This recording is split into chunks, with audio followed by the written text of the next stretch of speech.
morning, everyone. How are you today? I'm Amanda Olkey. I'm the Adult Education Director here at the Spy Museum. I know lots of you know me from these series over the years. I'm delighted that you're here for the third in this particular series and one of my favorite speakers today. Before I introduce him, I do have to make one unhospitable comment. This is very unlike me. I try to welcome everyone, but you can't bring any friends next week. We are very sold out. I know lots of folks are looking for extra tickets or would like to just bring someone, but we're very, very sold out for the program with Tony Mendez talking about Argo and the Canadian caper. So that piece of unpleasantness aside, I'll return to something which is terrific, which is introducing one of my favorite people, Peter Earnest. You know him as our wonderful moderator of this series and many other programs, but he's more than that. He is the founding executive director of the Spy Museum. And the reason that he was so perfect for that job is his history with the CIA, which many of you know. He had a 36-year career there. Over 25 of those years were in the clandestine service. And I'm going to read a little bit. I know Peter doesn't like people to read, but this is so distinct and great. He was assigned to various cover positions as a field operative. He handled political, media, and Communist Party agents, double agents, defectors, and covert action assets.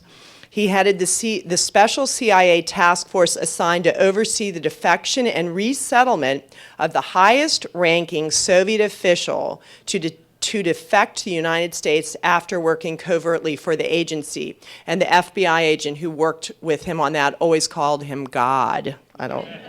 That's another story. Very storied career. He has been a spokesperson for Webster, Gates, and Woolsey.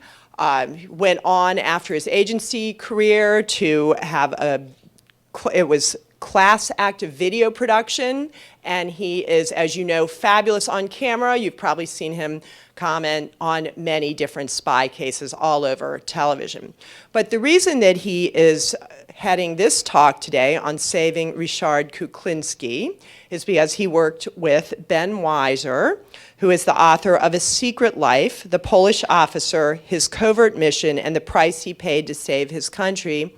Peter did unprecedented research working with CIA files and documents to bring aspects of this case to light in a way that was comfortable and appropriate for the agency. As he does everything, comfortably, appropriately, and very charmingly. All right, I'm buttering him up, and now I'll turn it over to Peter. Thank you, Amanda.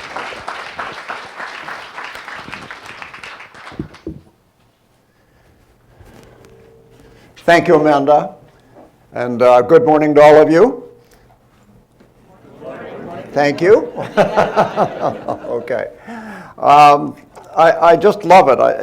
Each of these is different, and I don't know if you book tickets in theaters around here, but that's the first time that I've been told that a performance that I wanted to go to was not sold out, very sold out. So and that's something you should consider when you're thinking about coming.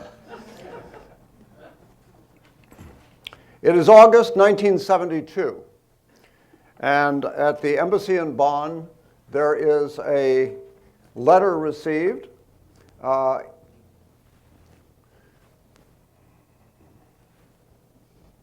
Here we go. There is a letter received, and this is the marking on the envelope. It is that basic. Any number of things could have happened to it at that point, could have been thrown out.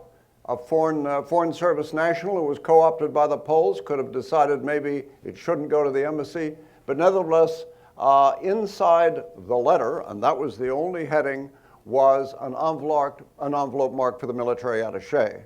The military attaché looked at the contents and took them back down to the chief of station, and the letter inside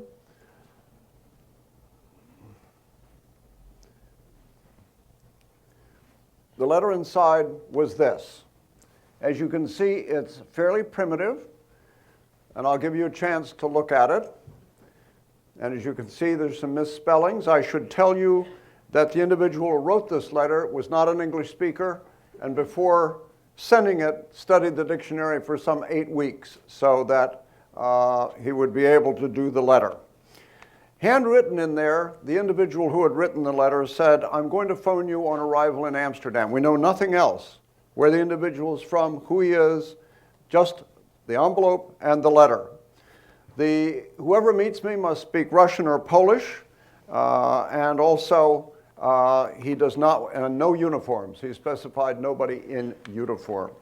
That was mentioned later also in a phone call.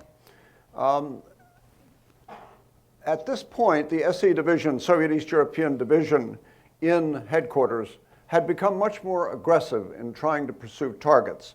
It was under the leadership of a gentleman by the name of Dave Blee, who was taking a new look at targets that came or targets of opportunity, as in this case, who appeared on the horizon. And so he wanted to pursue this, and so directed it. He did take it up with his reports office, who sort of speculated on who might have sent it and said, you know, we probably don't need anything else. We have just about everything I think we're going to get. So there was not a real lot of encouragement from his own report staff. There were 2 individuals, and I'll call them Wally and Colonel Henry, who were directed to try and pursue this. The writer had said that he would be phoning, he was going to get in touch with them in Amsterdam, but there is no embassy in Amsterdam. Therefore, Colonel Henry and Wally split themselves. One went to Amsterdam and one went to The Hague. There was no call on the 17th, which is the date that he had indicated. Go to dark, Jimmy. Okay. Which is the date that he had indicated. No call. Finally, there was a call on the 18th. It sounded Russian. Asked about the letter to Bonn. And Wally, who was there, said, "Is this PV?" You recall it was signed PV. And the caller hung up. 5 minutes later, he called again. And it was then that he said no uniforms and that he wanted to meet. The meeting was sent for the Central Railroad Station in The Hague. Our 2 officers, Colonel Henry and Wally, turned up in The Hague. The person they were to meet made eye contact, was wearing a tan suit. Wally, or Colonel Morton, was carrying a copy of Time under his arm, the classic recognition signal. I think we may have had shares in Time at one point. And there was also a 3rd officer who was conducting counter-surveillance on the meeting with the individual who had contacted with them. They went to a central hotel, and there they met this gentleman. Let me just go forward one. This is the gentleman that they would meet. Now, let me preface this by saying this was taken just a few years later, and his name is Ryszard Kuklinski. And in that meeting, even the very first meeting, there was a very powerful and clear statement about who he was and why he wanted to meet them. Now, one of the other things that came out in this meeting was this is the journey that he had been on. He was on a vessel which had started off over here in Gdansk, a wooden vessel, by the way, sailed across here in the Baltic Sea and went through the Kiel Canal and was there to go up the Elbe to Hamburg, back down, and then the North Sea, where it would eventually visit ports in the Netherlands, including Amsterdam, Rotterdam, and 4 other ports. Colonel Kuklinski, who is the one that now we will go back to, explained who he was and why he was there. He gave his date of birth, he gave them his military identification, he told them that he was on the general staff, and he talked about the voyage that he had taken.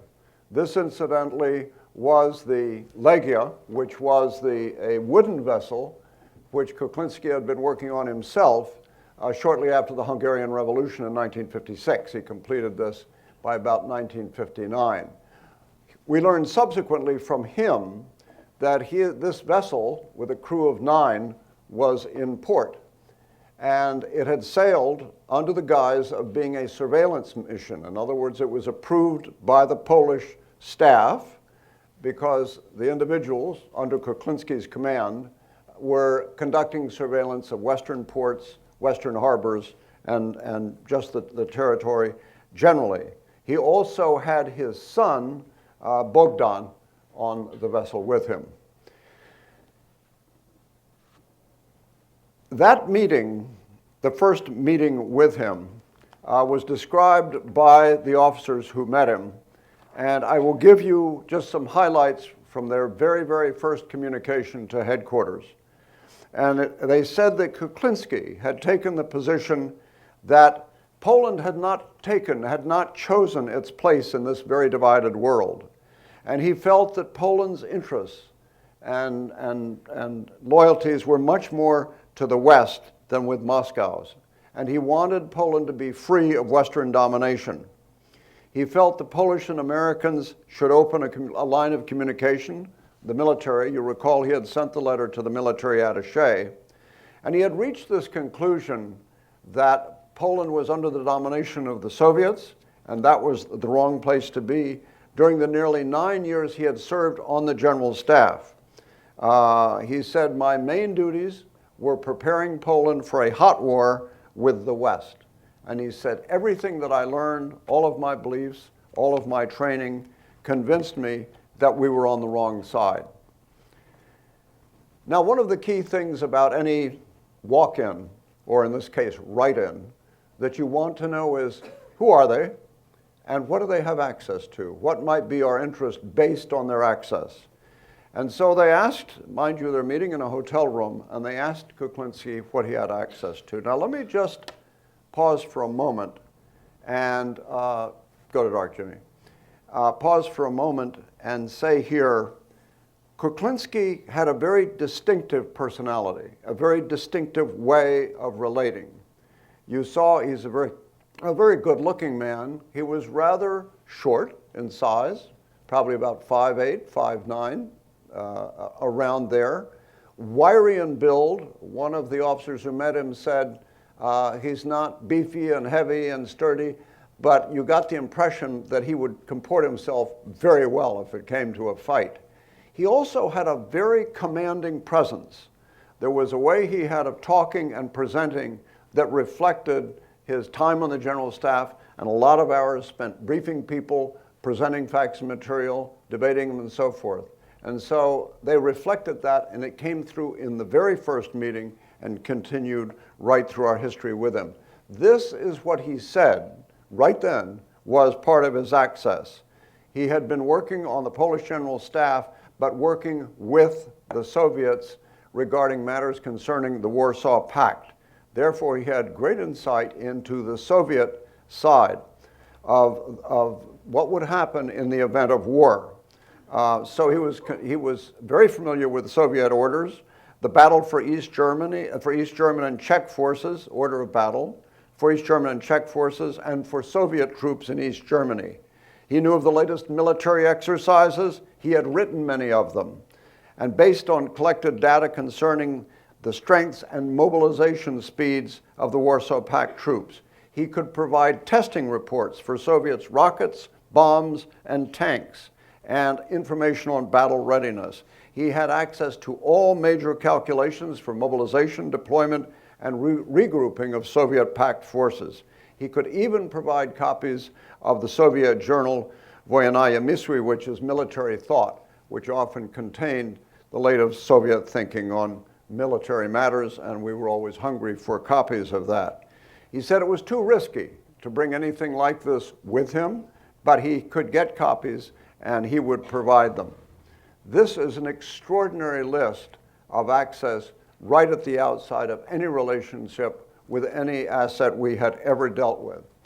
He also talked a bit about his past, and at that point there were then several more meetings in Amsterdam, personal meetings arranged with by having contact at central places and where they could go off to a hotel. But after that first meeting, you'll notice the letter was signed PV. And Colonel Henry said, "Who's PV?" And he put his finger in the air and he said, "The Polish Viking." And that was his response. So there were meetings then in Rotterdam, Ostend, Brussels, and Kiel. You remember he went up the Kiel Canal. Now I want to share this with you as well. There's an incredible amount of language available that Kuklinski used, both language that was taped by us with his knowledge, as well as letters which I will describe as we go along. But this he said in those very first meetings, and it's only an excerpt. He said, "I do not consider this," his relationship with us, "a hazardous game, playing some risky game, because I know my country's place is in the free world. I would like to extend above all on my own behalf to the defense leadership of the United States my assurance, just as I think and think like almost 300 million Poles, that it is our deep yearning to find ourselves with you in the free world. My country's situation is not an easy one. We are placed in the middle of our brothers who we have not chosen, but who were given to us by fate." That is the Soviet Union, which has armies in front of us and behind us. The situation is very hard. But I think that in moments of trial, the Polish armed forces will stand shoulder to shoulder with the American army. One of his first ideas presented at those early meetings was to form some sort of, and I'll use the word conspiratorial relationship with members of the American military. The idea being that they could begin a covert relationship even from those early stages. Colonel Henry and Wally talked him out of that. They thought that he could, that would be a deadly game for him, and it would not last long before he had recruited the first 1 or 2 or 3 people who would turn on him. And so they discouraged him from thinking along those lines.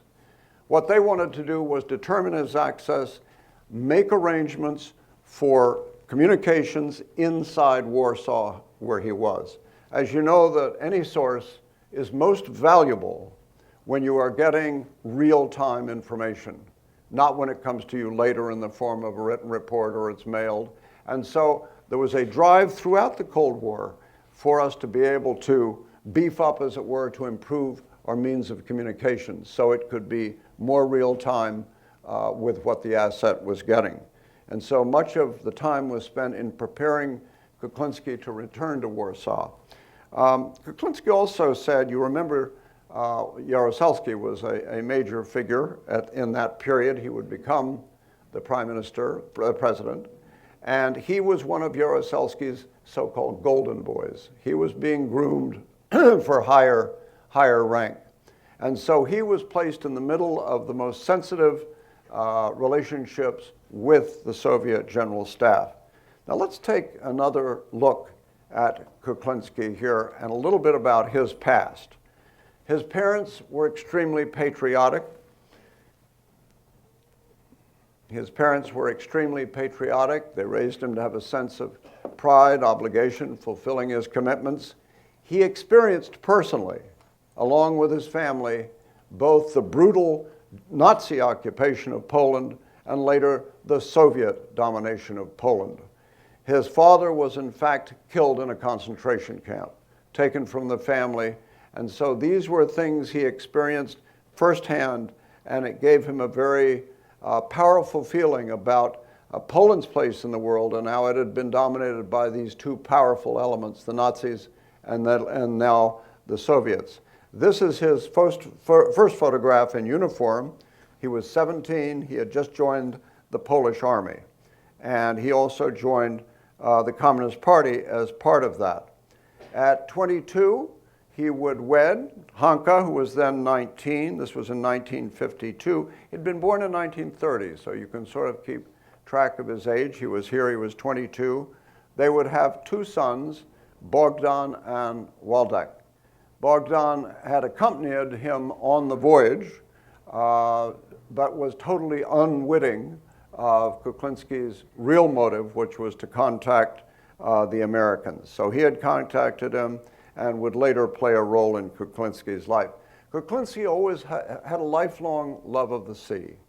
And in his early years, he formed something in his military service called the Joseph Conrad Sailing Club.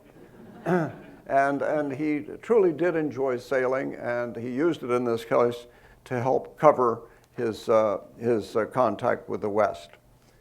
The other things that affected him, of course, the suppression of the Soviet suppression of the Hungarian Revolution had taken place in 1956. But in 1968, you had the Czech uprising, and both the Soviets, with the assistance of the Poles, had gone in to suppress that. That made a deep impression on him, that they would be simply, as it were, used by the Soviets to go in and suppress that popular uprising.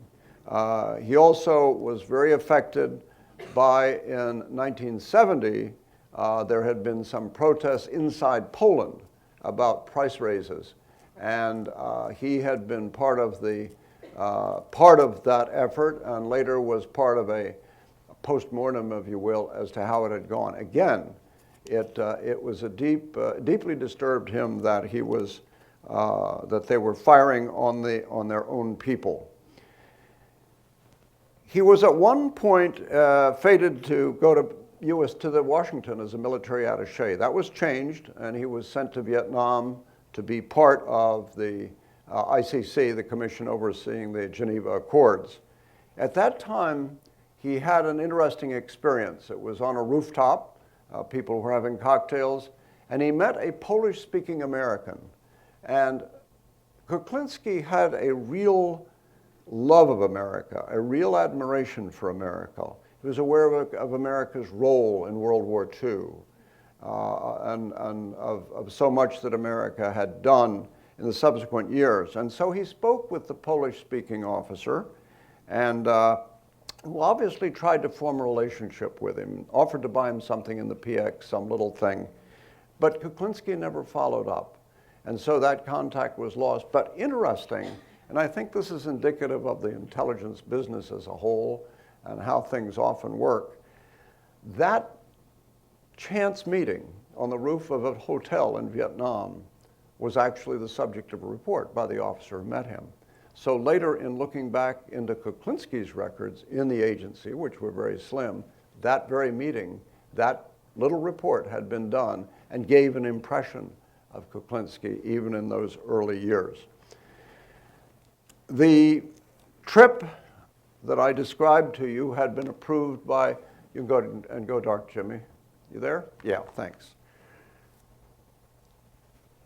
When Kuklinski returned to Poland and to Warsaw, he was extremely busy because he was indeed on the general staff. He was one of the golden boys of Jaruzelski, and he was deeply involved in the planning at that time, Warsaw Pact planning. And also, as the years would go by, the 70s, there was discontent arising in Poland. This, of course, would later take the form of Solidarity, the union which Lech Wałęsa would become the head of. And at the same time, Kuklinski now began working as one of the most productive sources we have ever had in the agency on the Warsaw Pact and on Warsaw Pact and Soviet planning at that time.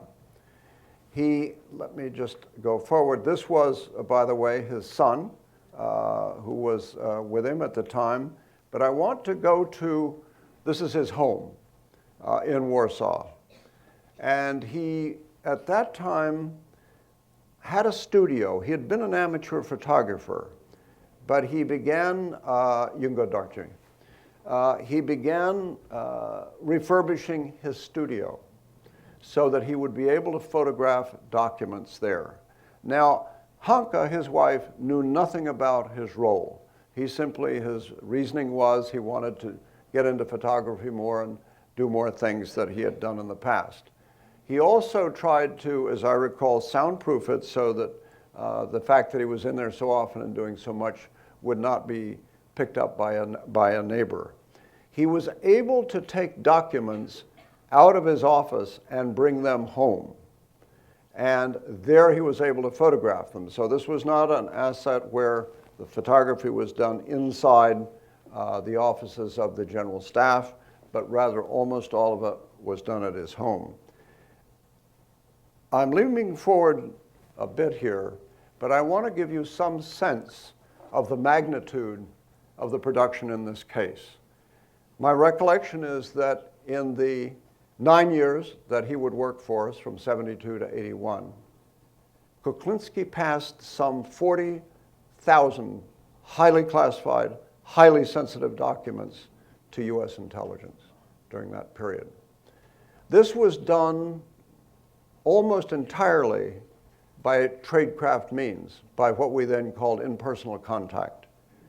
Car passes, dead drops, and all those means that we've discussed here so often in other cases, as well as, and these weren't document passes, but he also took another trip, 2 trips actually, outside of Warsaw on the Legia, and we were able to meet him also in Western cities. But I want to give you some sense of what he was doing, how incredibly busy it was, and how incredibly risky it was.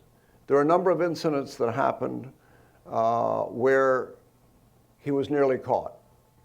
He was nearly exposed because of an incident that happened. I will not attempt to go into all of them.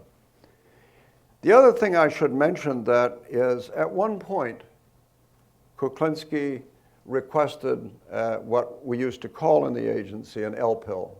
In other words, a pill to be able to take his own life.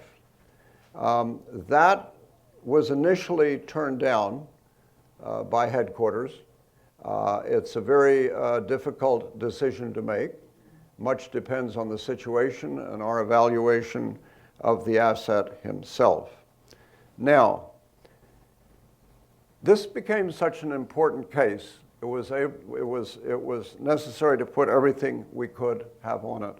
A senior SE, Soviet East Europe, SE division officer, went to Mexico and approached a young officer there named David Forden. And in effect, and I'm compressing this, said, David, you need to start studying Polish. And David would be the young officer who would, in fact, meet Kuklinski, and I believe, as I recall, it was in Hamburg, and meet him and form a relationship with Kuklinski that would last the rest of Kuklinski's life. The chemistry was so good between them, and I think David was so awed by Kuklinski, the person. He wrote home about this. David, after his first meeting, sent a 3-page cable back to headquarters with his impressions of Kuklinski. I want to read you another note. This was from the tape after Kuklinski had met with David. He said, I want to discuss my motivation for working with you.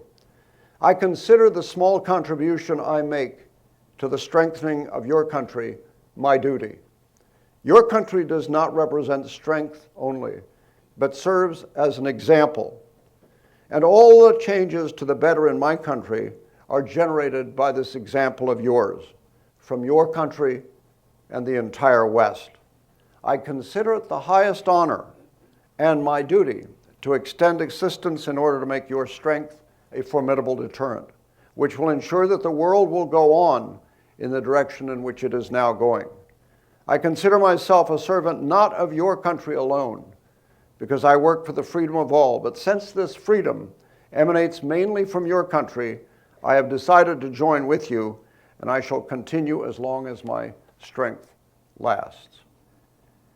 A number of the officers who worked on this case came to the conclusion, and it was quite clear, that Kuklinski's ultimate motive was Poland, his beloved country, and to protect Poland in any way he could. He knew from the war plans which he was privy to that in the event of a nuclear war, first of all, Poland would be placed under the control of the Soviets, and if there was an exchange between Poland and the United States, between the United States and the Soviet Union, one consequences of that would be the destruction of Poland. And he was well aware of that. So it was not simply where he felt Poland should lie in terms of the West and the East, but also his love of his own country.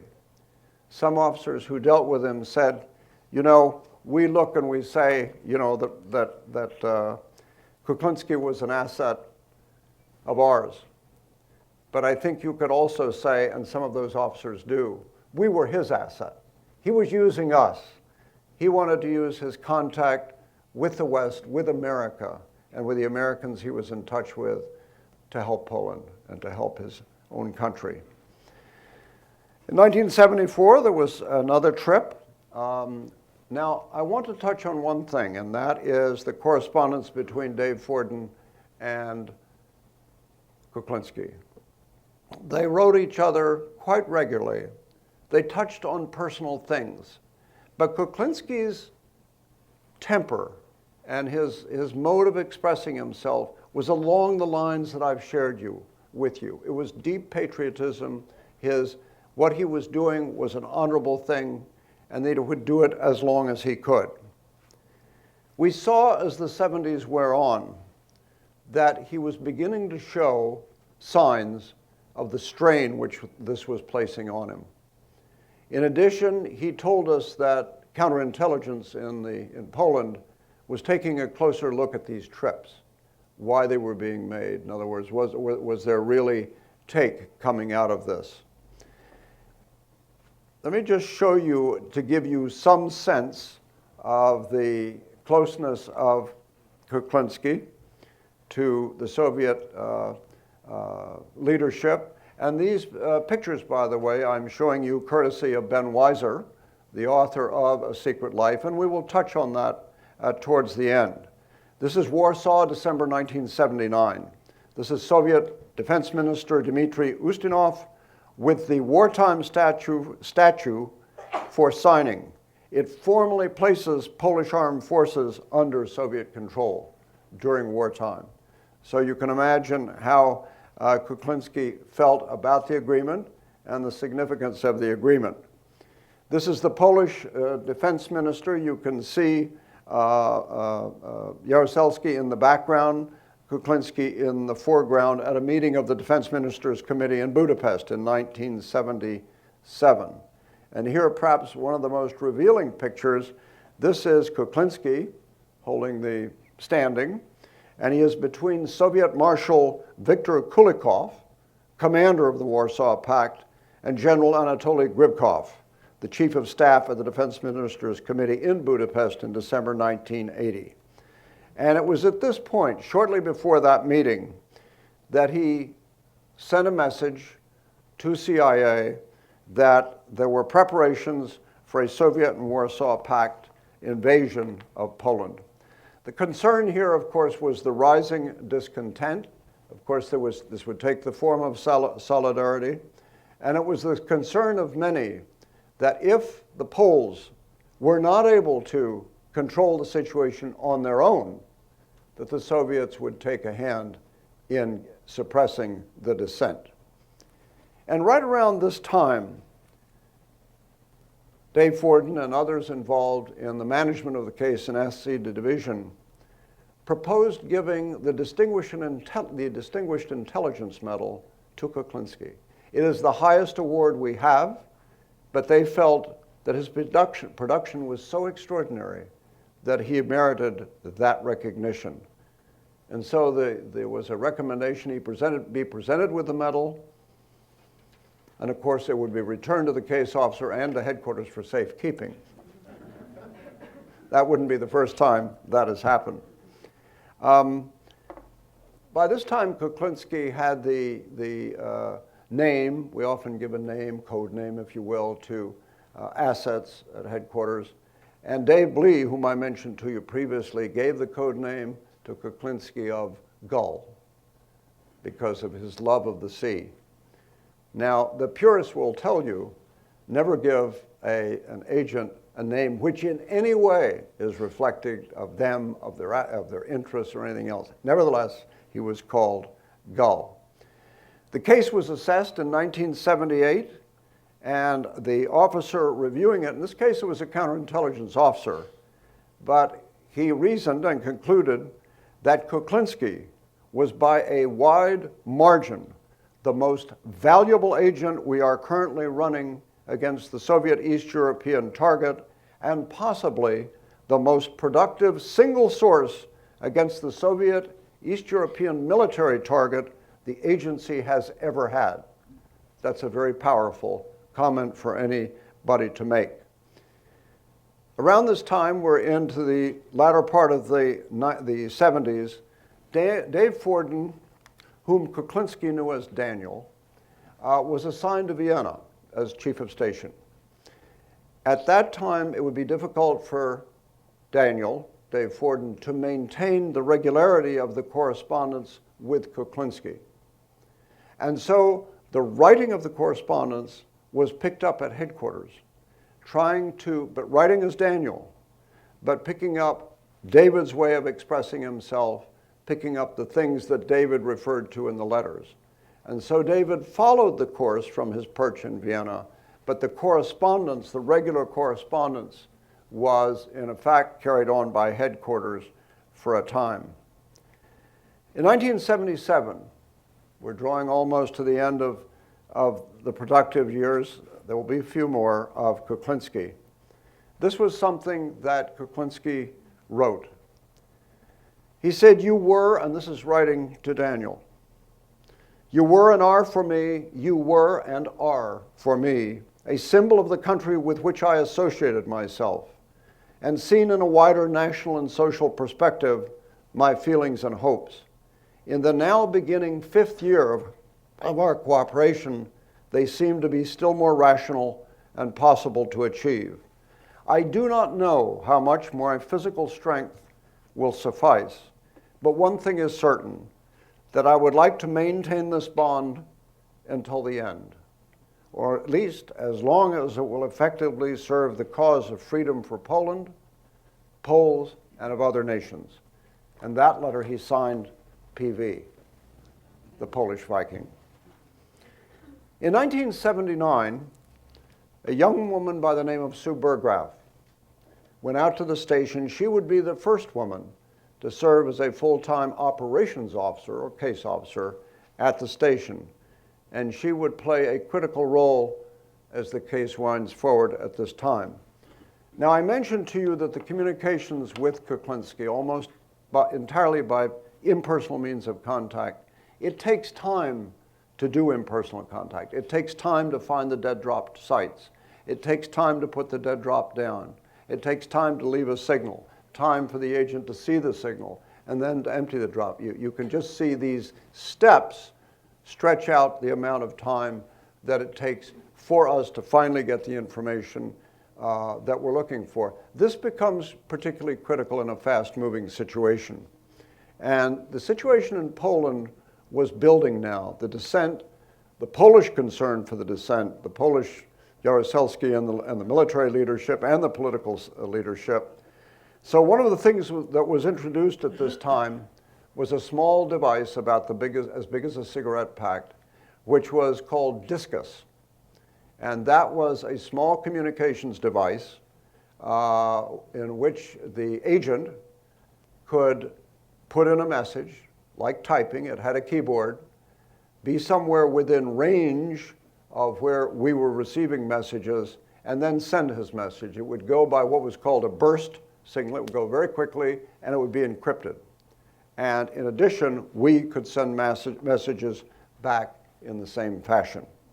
And so we gave him a Discus. Headquarters became increasingly concerned about Kuklinski and what might happen in Poland. And so headquarters directed, and the chief of station directed, that station officers now conduct 3 to 4 hour SDRs. An SDR is a surveillance detection route. In other words, I want you to go out, we want you to clean yourself to make sure there's no surveillance on you, and take a minimum of 3 hours to do that. Because the surveillance was tightening up in Poland at this time. Sue Burggraf said, one way to look at it is Washington controlled the operation. They were the history and the memory. We were the facilitators on stage. And so that was one way to look at it in that time. In 1980, there was a very historic strike by Lech Wałęsa in the shipyard. And Kuklinski was very excited by those developments in Poland. He had great admiration for Solidarity and for Lech Wałęsa. Coming back to Washington, Zbigniew Brzezinski was Carter's national security advisor. Brzezinski happens to be of Polish origin, speaks Polish fluently, and was aware of this case and was aware of the production in this case. And he also was following the turmoil in Poland very closely. And so the agency, as things mounted in 1980, said that the Soviets were preparing at one point militarily to intervene. It was Brzezinski's view that the more those indicators arose, the more Washington should send a clear signal that it would not be tolerated, any attempt for the Soviets to intervene in Poland. And so one of the interim steps to the Soviets intervening would be for Poland to impose martial law. And so as developments moved towards the imposition of martial law, Kuklinski's reporting picked up. He was the first to warn us of the martial law plans. He helped write the plans. He had one of over several copies. The NIO, the National Intelligence Officer, interestingly at this time, was Bob Gates, who recently stepped down as Secretary of Defense. And he wrote in his assessment to the president that he felt that the Soviets would find it intolerable, those are his words, for the Soviets to tolerate the continuing dissent in Poland. Jaruzelski took the ostrich approach to dealing with the crisis, putting his head in the sand. He closeted himself in the closet in his office and would not come out for important meetings. As we were looking at developments and we were looking at indicators of either Soviet intervention or even Polish intervention of martial law, satellite coverage of Poland became increasingly difficult because of the weather. At one point, the White House did send a message to world leaders, the UN Secretary General, congressional leaders, and Pope Paul, in effect arguing against and expressing concern about what might happen in Poland and the need for it not to get out of hand. Kuklinski continued producing through this period. Even in December of 1980, he produced 34 documents of 450 pages advising us on what was going on and what could happen. Shortly after this period, as the crisis mounted, Kuklinski told us that he was called to a meeting. Oh, I should give you one little footnote. Kuklinski said that he had gotten Discus, which was called Iskra, which was the name of one of Lenin's first pamphlets, and it included the packet 20 pages of instruction on how to work it. It has a keyboard and memory. You can prepare it anywhere. And Kuklinski wrote back to us in code, Discus is marvelous. The instructions are clear. Now, if it would only work. He had a sense of humor, yeah. So, the key to suppressing Solidarity from the Polish point of view was, in effect, to do it virtually overnight, if you will.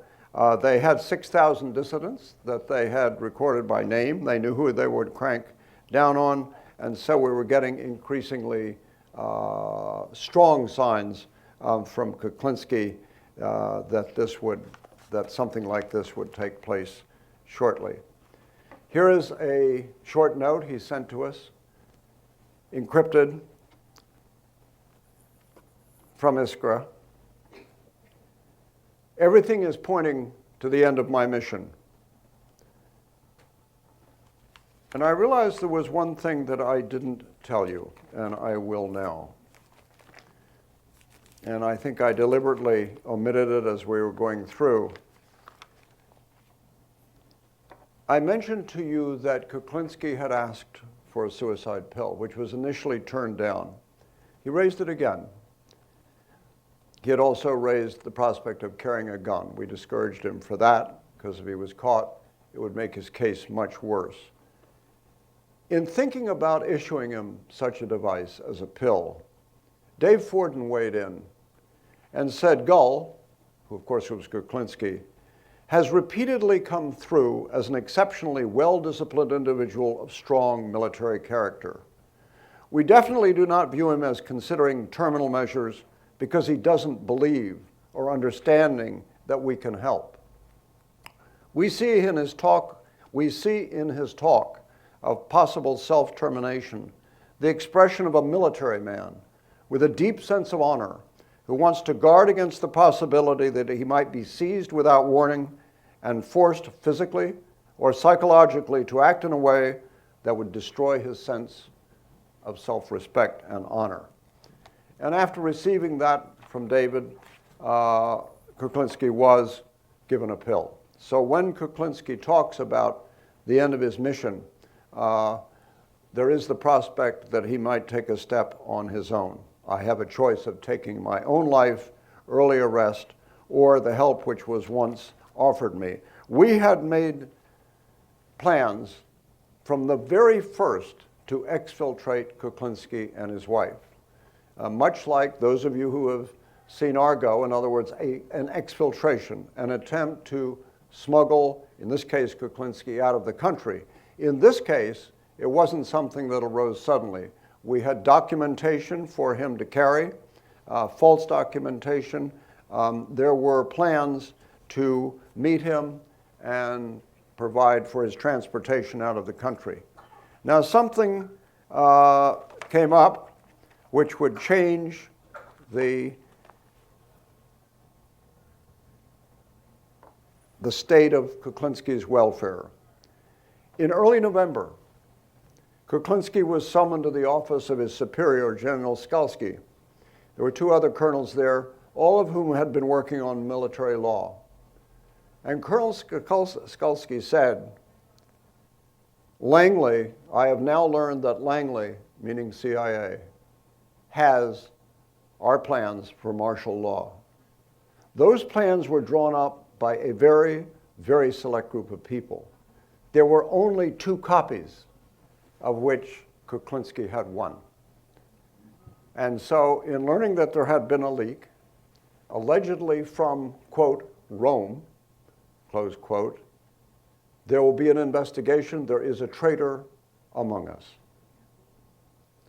The other 2 officers in the room blanched and immediately said, this is a terrible thing, and certainly it was not me. We need to have an investigation immediately. One officer commented, another officer commented, and Skalski looked at Kuklinski, and Kuklinski later told us that he had the impulse to confess.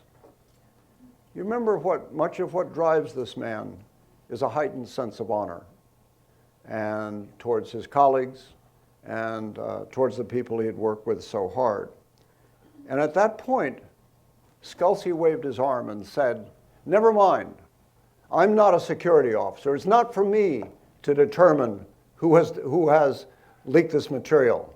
There will be an investigation, and they will look into it and determine who it is. With that, the meeting ended. Skalski, in that wave of his hand and refusal to go on, as Kuklinski said, saved his life. But from that moment on, Kuklinski knew he was if not by name yet, but basically a hunted man. There followed then, and this was at the time that he wrote this letter, I have a choice of taking my life, early arrest, or the help which was offered me, which was the exfiltration. Yesterday, via Iskra, which was discus, I asked for instructions for evacuation of my family, first of all, and then for myself. I know that it is not an easy operation, the more so in view of the probability that the border is closed for suspected persons and their families. However, I see no way of saving even my own head. That is why I request that an attempt be made to evacuate to the west, in first order, my wife, son Waldek and son Bogdan, and only then giving me assistance. So he knew that it was closing around him. The station perceived tightened surveillance. There were attempts to meet with Kuklinski and his family. At one point, Sue Burggraf, who at that point was acting chief of station, was able to meet briefly with him and pass him instructions. He knew that we had plans to evacuate him. The problem was that he was beginning to see surveillance. Now, this may have been surveillance on everybody from the general staff. They did not take steps to apprehend him personally. And so the messages that he was sending continued. He trained his son Bogdan on how to use Iskra. Bogdan was also sending us messages. And in preparations for leaving, how human we all are, he had a dog named Zula, 13 years old. And when he knew that they would evacuate, he wanted to place Zula, and he placed him with a neighbor, another officer. And Zula kept scratching at the door even after they left. 3 weeks later, the neighbor would have to take Zula to the vets to be put down. So these things were happening in very rapid succession. Attempts to meet with him were aborted. There was at this time a station officer, Chief of Station Tom Ryan, and his wife Lucille in Berlin. They made a call. Because the station was not able to meet with Kuklinski, they made a call, which they knew would be monitored, saying they'd be delayed and they would be driving back. This was part of the larger plan to try, even in this tightened surveillance. Keep in mind, they were aware of a mole or a penetration. In the meantime, there was the tightened surveillance because of the impending imposition of martial law. So it was rapidly becoming a police state. It already was a police state, but a situation that was very difficult for the station officers to work in. Tom and Lucille had done a lot of operational work. Lucille, Tom's wife, not a station officer, but in fact ended up finding a lot of the drop sites, signal sites, and so they began their very, very long drive back from Berlin. It was considered by some the longest SDR, surveillance detection route in history. And they tried to time it to arrive at night.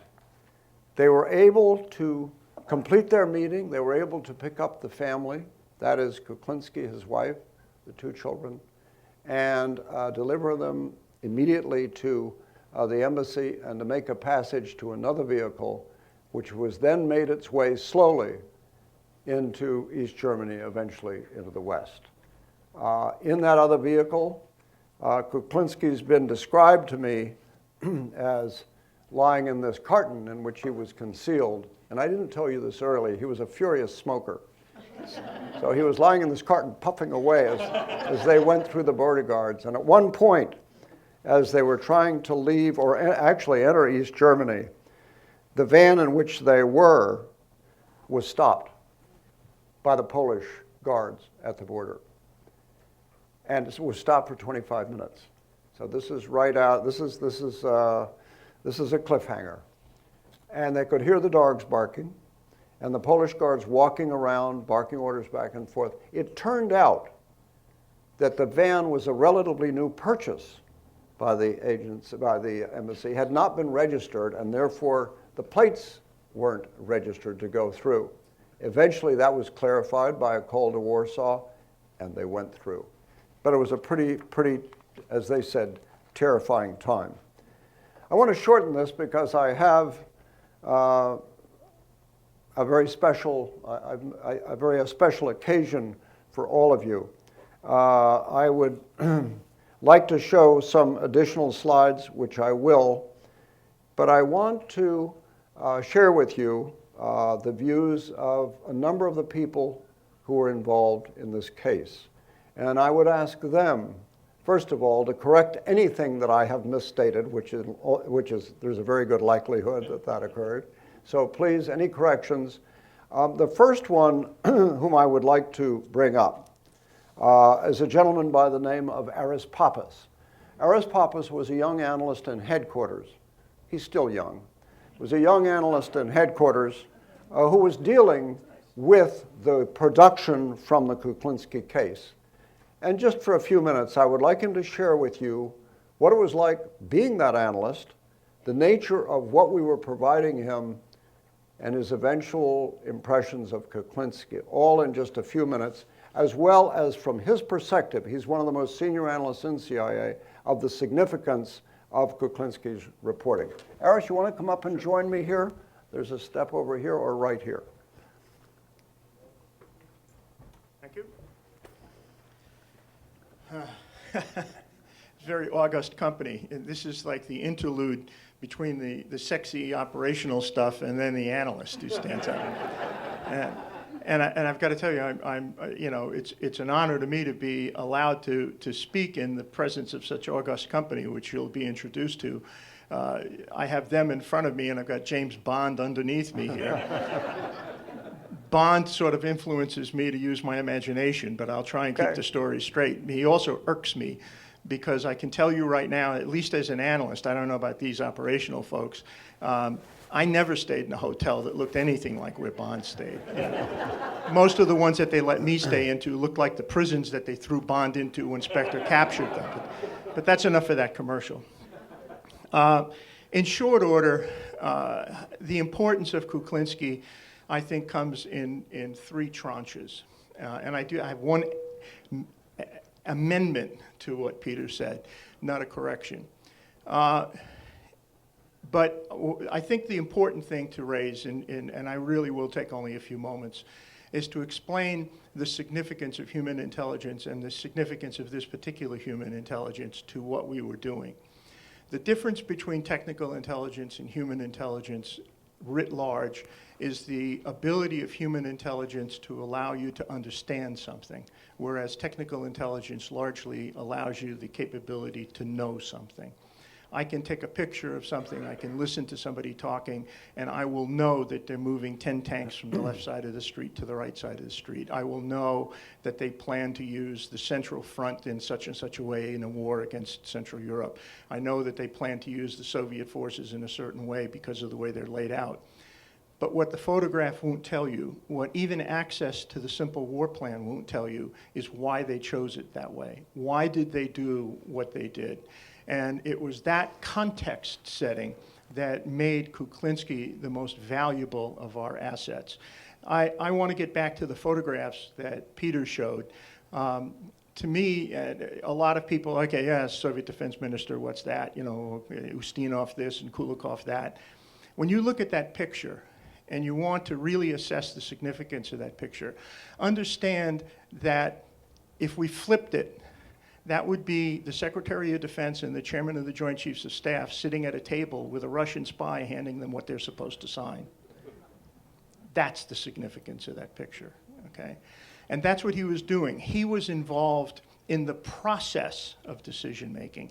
And more importantly, one thing that Peter left out, Colonel Kuklinski was a graduate of the Voroshilov Staff Academy. He was a Soviet-trained general staff officer. So he was successful on his own right as a staff officer, but he was trained to think like a Soviet. He was, in fact, as a military person, a professional Soviet Warsaw Pact staff officer. His contribution to us came in three tranches, and I promise make this quick.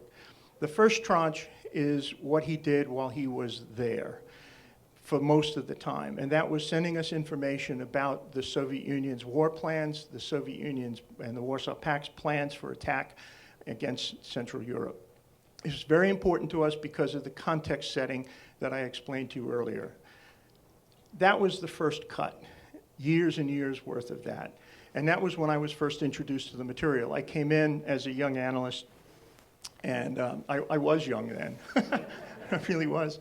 And they, you know, the thing about dealing with intelligence is that if you've ever worked in the field, you understand that in the field of intelligence, you understand that it's like peeling an onion. There's always another level deeper and deeper where they know more and they know more and they know more.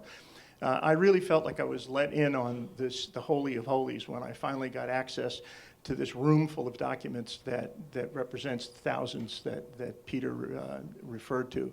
And in there was, as I said, the ability, it was a PhD operation in how does the Warsaw Pact operate, and you can't beat that. So we used that to provide context. We use that to absorb this understanding. Why is understanding important? Understanding is important because as an analyst, as I think I can speak even for the operations officers, the purpose of intelligence is twofold, specifically military intelligence. One, it's to beat the enemy if there is a war, but at least in the context of the United States, at least equal to that priority is the avoidance of a war through misunderstanding. And intelligence provides you, when it's done properly, with the ability to avoid conflict by making a misinterpretation of the enemy's actions. And that human intelligence can do a great deal to help with, because it allows you to stay calm at a period when some of the observables might lead you to believe that we should up our alert status, in which case they look at us and they up their alert status, and pretty soon you have a classic World War I situation in which everybody's mobilized and they're headed to war and they don't even know what the hell is going on. That's an intelligence issue. Kuklinski was critical in allowing us to avoid that for many, many, many years. That's item one. Item two.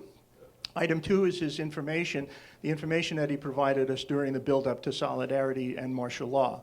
He was one of the people writing these plans. He was involved intimately. He had an intimate knowledge and an intimate understanding of why they were making the decisions they were making. But the information that was coming out was even more important, because what he was also doing was providing us with a sense of the temperature in Poland. He was telling us how the Soviets were dealing with the Russians. Jaruzelski would lock himself in his room, but that wouldn't do, because basically the Poles had no concept of sovereignty left after the Soviets were there. Kukulikov would literally keep the president of Poland in a holding pattern over an airport while he waited and landed first. I mean, these are not the kinds of things, it's true. These are not the kinds of things that bode well for a country's sovereignty. So what he was giving us, again, and it was that insight, the understanding, the ability to recognize how the Soviets were pressuring the Poles, how the Poles were reacting to that pressure, and thereby allowing us to see what was going on and stay ahead of that curve. Last point, and this is where the amendment comes. Kuklinski was in place for 9 years. And it's appropriate as an agent to consider him to have 9 years of productive effort. I would like to amend that.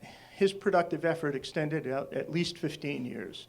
And the reason for that was that when he came out, he didn't simply get repatriated and then go run a gas station someplace. What he did was continue to work for us because of his ingrained training and his instinctive responses to issues. The CIA was able to continue to use Kuklinski as if he were in place.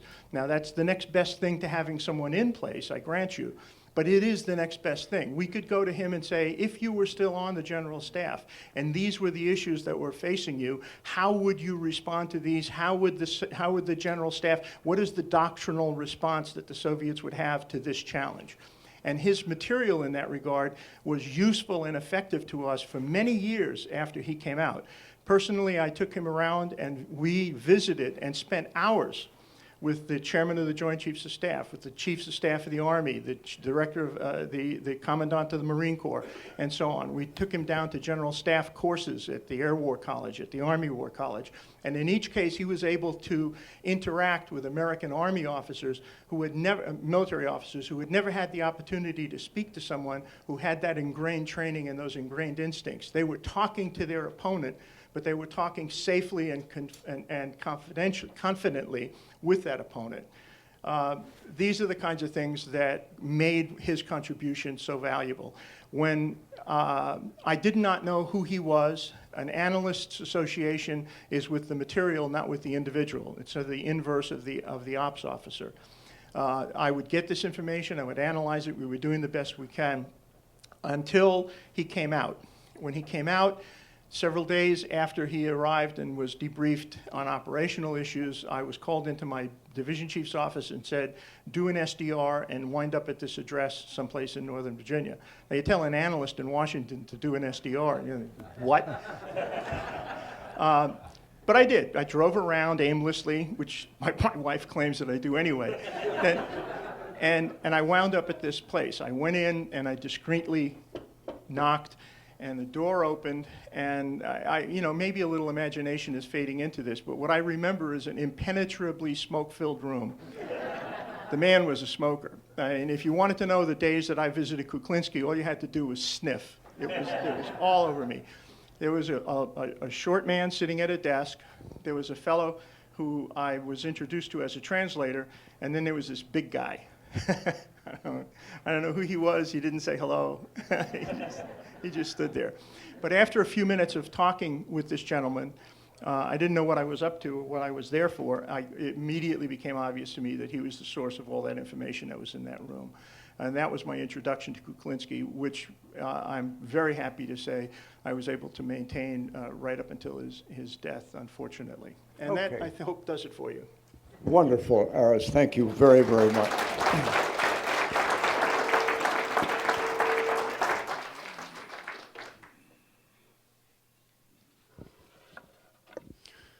These are courtesy of Erest. This was Kuklinski meeting the Pope sometime after he had been brought to the States.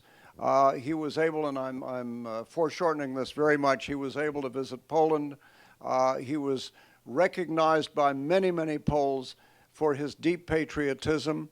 Obviously, they had to resolve the issue of what had been done and what he had commissioned. That is a story, and I will tell you how to find out where that story is. During his visit to Poland, this was one of the cities he visited. I told you he loved the sea. He had a sailboat here, and that is Kuklinski and his wife Hanka. This is Kuklinski, the captain. This was a visit to CIA. That is him, you can see on the far left. He died in 1970. He died at the age of 73 of a stroke not long after Ben Weisser's book had come out. Ben Weisser's book came out, and I think within several months, Kuklinski had died. His ashes were borne by a military escort. That was at the time of his ceremony. This is his tomb in a military cemetery, historic cemetery in Warsaw. It is well preserved, and there are often flowers there in recognition of his actions. He was sometimes called the first Polish member of NATO. Brzezinski, when he met Kuklinski for the first time, he said to him in Polish the sentence that translates as, "You have served Poland well." And that is the sentence that is used with Polish military people who return from battle or some other experience in which they have served Poland well. We're running low on time. Go to dark, Jimmy. And I would like you to meet for a moment here the central operations officer and case officer in this case. I mentioned him a number of times.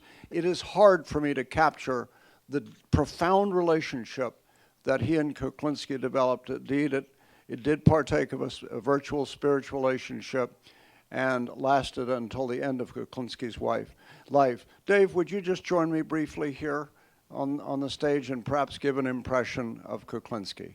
Thank you. Dave Forden, who was the case officer in this case.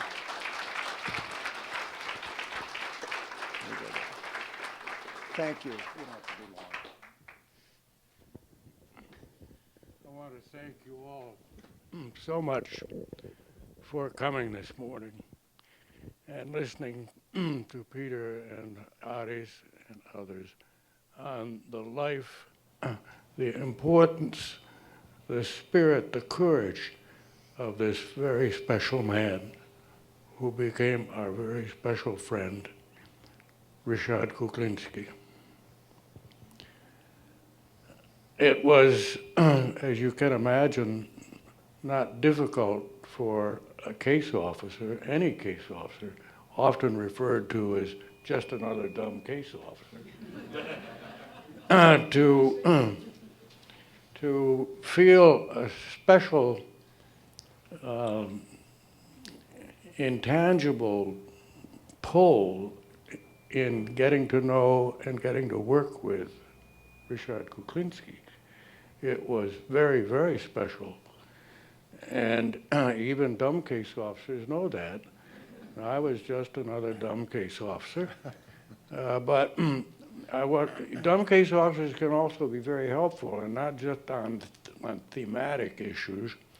But I recall at our first meeting I was in Hamburg in the summer of 1973, I had been asked by headquarters to, check on his photography because some of his film work recently is hard to read. So I asked him to show me how he did his copying of documents, photography. Harrowing. You take a straight back chair, wooden chair, the kind that, at a 1859 dining room table, they had these high wooden straight up and straight back chairs. You put the document on the floor on the other side of the base of the chair, and you come around and you lean on the back of the chair and down at the document, which is down there, and you click it. And then you come around and you bend down and you get the document and you turn the page, and then you come back up here and repeat what I just said. I said, Ryszard, there's a simpler way to do this. Let me show you. I got there was a nice comfortable sitting chair in the safe house room, and I sat in it and I put my elbows on my knees after first putting the document on the floor in front of me between my feet, and with like this, just took a picture and then leaned down and did that, and he thought that was pretty good.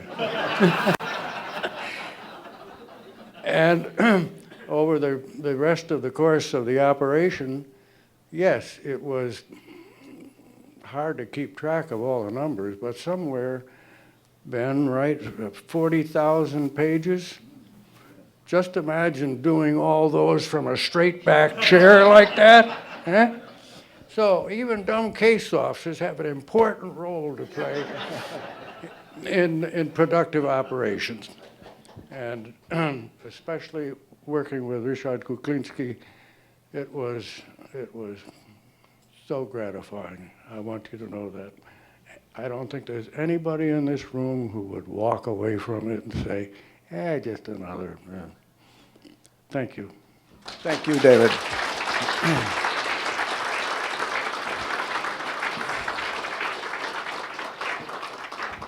All right, I do want to touch on just a number of things before we finish here, because I do want to allow a little time for Q&A. Now, I know a number of you will stay on, and I would like to introduce several people here, and I would like to mention to you also that there will be copies of the book on this case, A Secret Life, and it's written by Ben Wesier. The story of the writing of the book is important in itself. It was an unprecedented effort in the agency. Ben retained me as his principal researcher, and I, surrounded by 60 boxes of operational files, provided him with the raw research. He then did his work and went on to Warsaw, interviewed Jaroselski, spent hours and hours with Kuklinski. This is the Bible. This is where it all is. Much of which I touched on today, you will be able to read. And we have here Ben Wesier, and I'd like to introduce you. If you could just stand, Ben, and see who we are.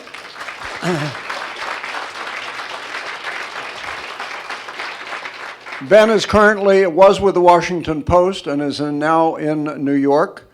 I know you were covering the federal building and cases of that nature up there with the New York Times. So Ben will be staying with us. He will be at the back signing copies of his book. Another one I would like you to meet. Sue, would you just come up for a moment and join me?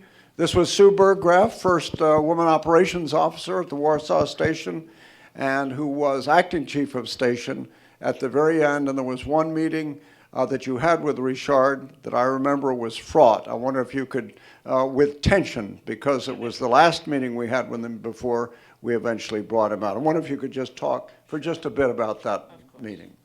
Yeah, it was the first time that we had personally met Kuklinski in Warsaw.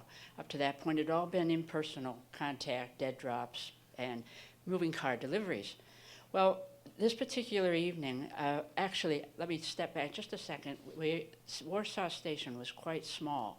We had 4 officers. COS was on leave in Berlin, and so I was acting chief. We had another 2 officers.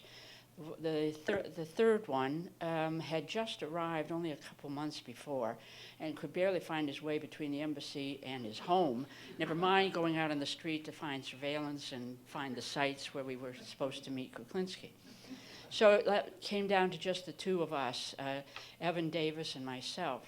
Well, Evan had a prior engagement that first evening, and so I was the one who drew the short straw and went out on the street. I generally never had surveillance, I think because the Poles, being very macho, never thought a woman could do anything on the street, certainly not spying. And so consequently, I very seldom had it, and that evening proved no different. I went out and our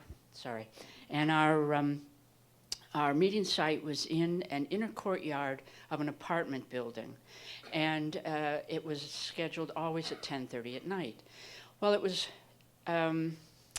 we met at exactly 10:30, greeted one another, and it was the first time that I had seen Kuklinski standing myself, and from a car he always looked quite tall, but actually he wasn't much taller than I was, and he was very nervous. After we greeted, he was physically shaking. He obviously was under great stress. So I put my arm around him in the hopes of trying to calm him, and it did seem to steady him a bit, and I handed him the note that we had been given from Washington that said we were prepared to help him in whatever way possible. Well, it was a dark night. The courtyard was dark.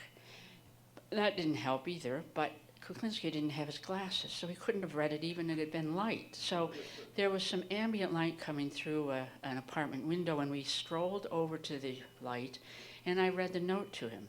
After we discussed it a little bit, he turned to me and he said, "Can you come back in an hour and pick my family and I up and get us out of here?" And I said, I don't think that's going to be possible because by that time it would have been after midnight. It was at least an 8-hour trip to the border. As Peter mentioned, we did not know whether the borders were closed to somebody like Kuklinski at this point. And all I could picture was a situation of Cardinal Menzenti in Budapest, where he spent, 15 years in the Budapest embassy. And I thought, a family of 4 in that embassy in Warsaw for 15 years is not going to make it. So I said, I arranged that we would meet at another site the following evening. And it was a very tense 4 days. I won't go into all the details, but Wednesday night, the following evening, both Davis and I were out on the street. We both had surveillance. We could not make the meeting. Thursday, again, surveillance on both of us. We could not make the meeting. I went into the office on Friday, and I said, we're going to try one more evening Friday. If we cannot make that meeting, then the Ryans really should leave from Berlin on Saturday morning after they get my message and do the longest surveillance detection run in the history of the agency, I'm sure.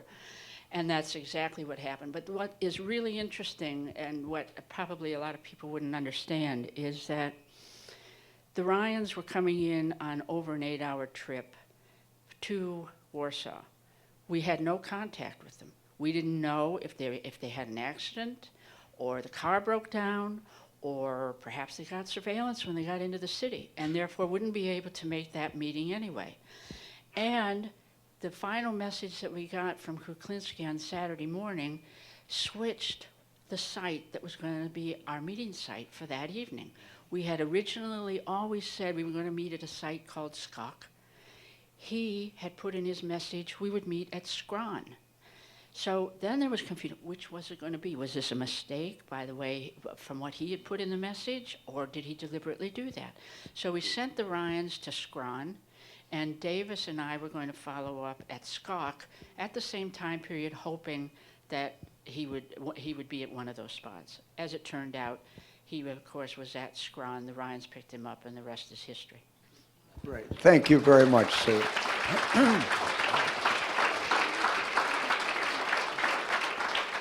As I mentioned, a number of these folks will be staying behind. I wonder if you could just stand. Tom Ryan and his wife, Lucille, were gracious enough to join us today. Tom was the chief of station.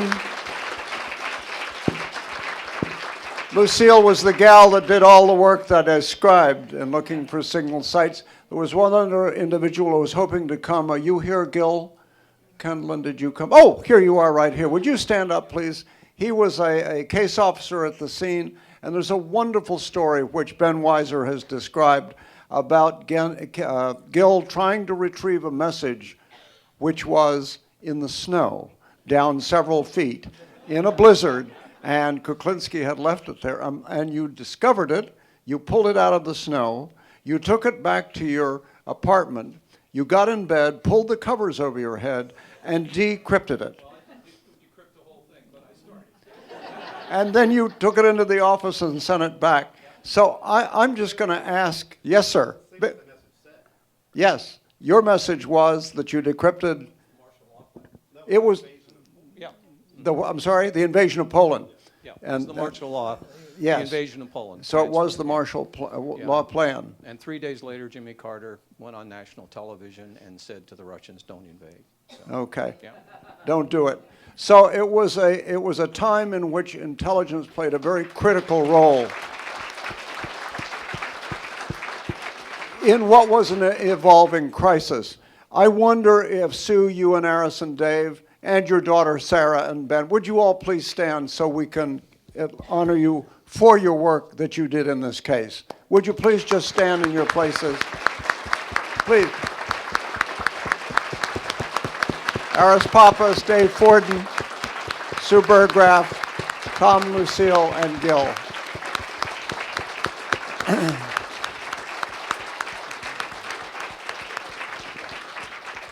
Thank you all so much for all that you did and for joining us here today. I know some of them will be staying behind. Ben will be in the back signing copies of his book. I did want to leave a little time for questions. They could all tell the story far better than I could, but we wanted to give you the basic narrative. I wanted to have you have the pleasure of meeting the people who really ran the case. So we will take some questions right now. We have mics on the side, one over here. So any questions? Yes, sir, right there. Sure. Mark's got it. We've got it. Yeah, Jimmy, bring up my library. Was it simply a hunch, or did the Polish military know for certain that NATO, I've got the mic. that we had a copy of the invasion plan? And do we now know, if they knew for sure, do we now know how they knew? Did you get the question? I think so. Go ahead. Once you give Erest the question, would you repeat the question, please?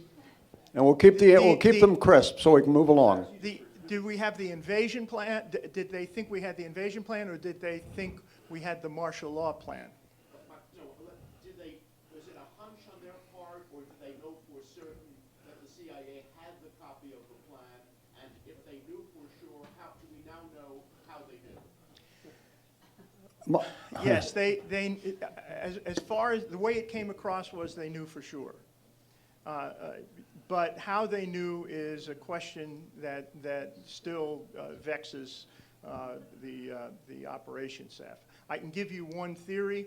The one theory is that, and Peter mentioned this, was that when The introduction was made at that meeting. It was, we know through our friends, through sources in Rome. Our friends means the KGB, the Soviets. Sources in Rome are sources in Rome. Shortly after the fall of the Soviet Union, the former KGB resident in Rome made a statement to the effect that he had sources in the Vatican. He subsequently recanted that, but I think that's like being pregnant. It's over, you know. So one of the possibilities is that there were sources in Rome working for the KGB that got wind of this. So then the question becomes, how does the information get to Rome? And the answer to that question revolves around the fact of who was the Pope at the time. And was that Pope involved with the United States in efforts to support solidarity? So does it make sense that in some fashion or another, information along those lines might have made its way into that environment? And it's not to say that the Pope did that, but it's entirely possible that somebody on the staff was there. And that's only one, it's never been, to the best of my knowledge, firmly concluded what happened. Is that fair? Yeah, my understanding was that we never were able to determine the source from Rome. I know, Dave, you made some efforts to find out subsequently when we had other assets. Erest, if you want to stay late, we'll get your comments on the conclave of cardinals to elect the new, you may have something to add on that. Right here, here's a question right here. Could you discuss how he was able to get the documents out of his office to his home? Did he have a special satchel with? He regularly took documents home to work on. It was the nature of his job, and he was able to carry them in his briefcase. And is that correct? Yes. Yeah. Other questions? Other questions? Yes, sir. All the way back here. Hold on. Would you wait for the mic, please? Thank you. What was the Russian and or Polish leadership response when they figured out that we had gotten, him out with his family? Do you want to comment on that, Erest, or anyone, or Ben? Peter, yeah, they can use your mic there. Go ahead. This is how they use analysts. See, they well, let him say.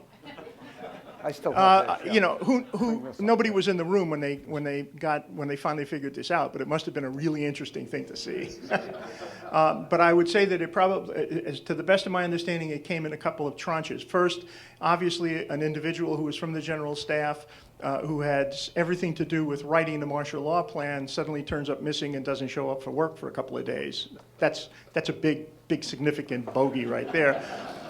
So then you start an investigation of that individual. And then as you pursue that investigation, you come probably in some slow fashion to the realization, and holy crap, this guy has been doing this, not just with the martial law plan, but with other stuff for probably 10 years. The net result was that he was sentenced by a Polish court to death. And it was that sentence that occupied President Clinton and Brzezinski for a number of years, subsequently to have the penalty and the whole trial expunged, if that's the right word. Ben can say some more about this. Thanks, Erest. The story of what happened afterwards, it would take too long, but there followed a huge debate in Poland about whether he had been a patriot or a traitor. And the issue it resonates today. There was a trial in absentia. He was convicted, as Erest said. Eventually, the conviction was, the death sentence was overturned, but the conviction remained in place for many years. The whole story is in the book, but there were great efforts by Brzezinski and presidents, particularly Clinton, to try to get that changed, somewhat in conjunction with Polish's entry into NATO. I'll leave it at that for now. Good. Yeah. Thank you, Ben. Yeah, okay. You got this? Yeah, here's a question right here. Did Kuklinski ever learn English, or would that have been a mistake? I'm sorry? Did Kuklinski ever learn English, or would that have been a mistake for him to have done that? Yes, of course. Yeah. Yeah. I mentioned he did not know English, looked at a dictionary he said about 8 weeks before he wrote that very crude letter. But he subsequently did learn English and had a circle of friends that lasted until his death. And I think how would you describe his English? Probably quite good. Pretty good. Yeah, Good. yeah. Okay. How about right back here? You see? Here. Oh, there we go. Thanks, Mark. Here we go. Wait. Right here. There you are. Well, there was a question about Russia's reaction to Kuklinski's affair. Let me put it plainly. It has relation to Kuklinski's affair. The fact that today's Russian national holiday, like July 4th in the United States, is a defeat of Poland in 1618. Well, Kuklinski contributed to that change. Okay. Let me just mention, you just heard from the former chief of KGB counterintelligence, General Oleg Kalugin, who subsequently came to the United States, has become a U.S. citizen, and is currently on our board. You may not have known that when he began speaking, but just so you know. Okay, I think we have time.